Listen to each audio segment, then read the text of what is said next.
Rebecca Ryan, Campaign Director of Defund the BBC. Very good morning to you. Morning, Mike. I mean, the BBC, the story goes on and on and on and on. If we weren't talking about Gary Lineker, we'd be talking about Tim Davie, wouldn't we, this morning, basically telling us all about how the BBC must manage its reputation better. Maybe it'd be better if they actually managed the business better. Absolutely. Did you have the pleasure of sitting through that speech? Because it was just awful, wasn't it? No, because I knew it would be awful, so I thought I'll just catch up with bits of it later. It was really badly read and just had loads of cheesy plugs for various TV series that they had out. It was just diving. It was like a really bad political broadcast.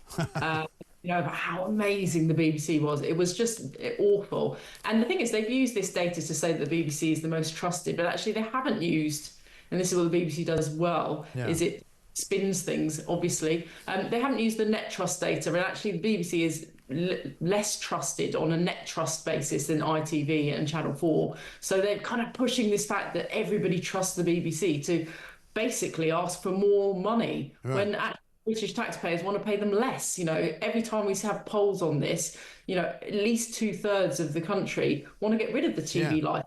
And here's the BBC asking for more cash. Well, the only people who keep telling us how great the BBC are people who either work for the BBC or who are in receipt of a great deal of money from the BBC for doing stuff that they wouldn't be paid the same amount for anywhere else. I mean, Gary Lineker famously said, the problem with the BBC is they keep listening to the people who hate the BBC and not listening to the people that love the BBC.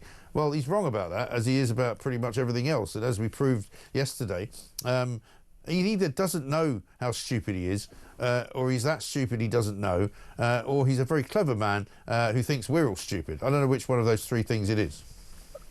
Absolutely. I mean, this guy is just the gift that keeps on giving to defund the BBC, because he's constantly...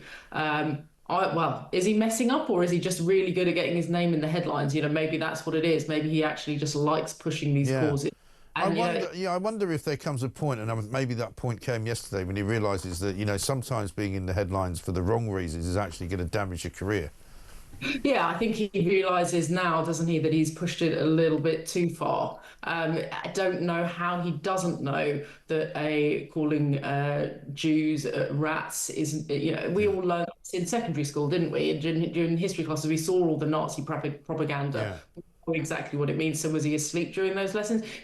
I just don't believe that he didn't know, but that's what he's claiming. And I think the thing is, with the BBC Charter, we're obliged to have journalistic excellence, and so he should know. And if he doesn't know, stop delving around into subjects that you're not aware of. Yeah, exactly right. Well, as somebody said to me yesterday, Jake Wallace-Simons from the Jewish Chronicle, he said to me, it's not that Gary Lineker's an anti-Semite, it's just that he keeps retweeting people who are anti-Semitic, and he can't possibly not know what he's doing in that situation. But this time, there were a lot more calls for his firing and his sacking by some quite substantial individuals, lawyers, the Jewish organisations that keep an eye on all of this stuff, and some serious sort of politicians as well, calling for him. I mean, is there any, because surely if the BBC had any kind of backbone whatsoever, they would say, look, we know that you're no longer presenting Match of the Day after this season finishes, but because of this,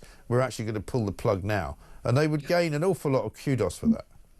Well, they would. I mean, it's only been 2 weeks since the chairman of the BBC, Samir Shah, said that this culture of the untouchables was going to come to an end, and he was going to have this sort of, really strong, no tolerance approach to it.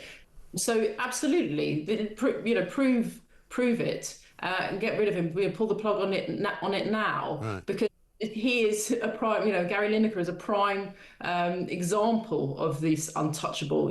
Constantly he is creating these issues. He is being extremely political. He's wading into very divisive, very complex issues that then he claims to know nothing about when he's stirred up trouble. So absolutely, he should go now. Yeah, and what sort of message did it send as well to BBC employees, particularly Jewish BBC employees who felt very uncomfortable in the organisation in general, but certainly felt very uncomfortable around Gary Lineker?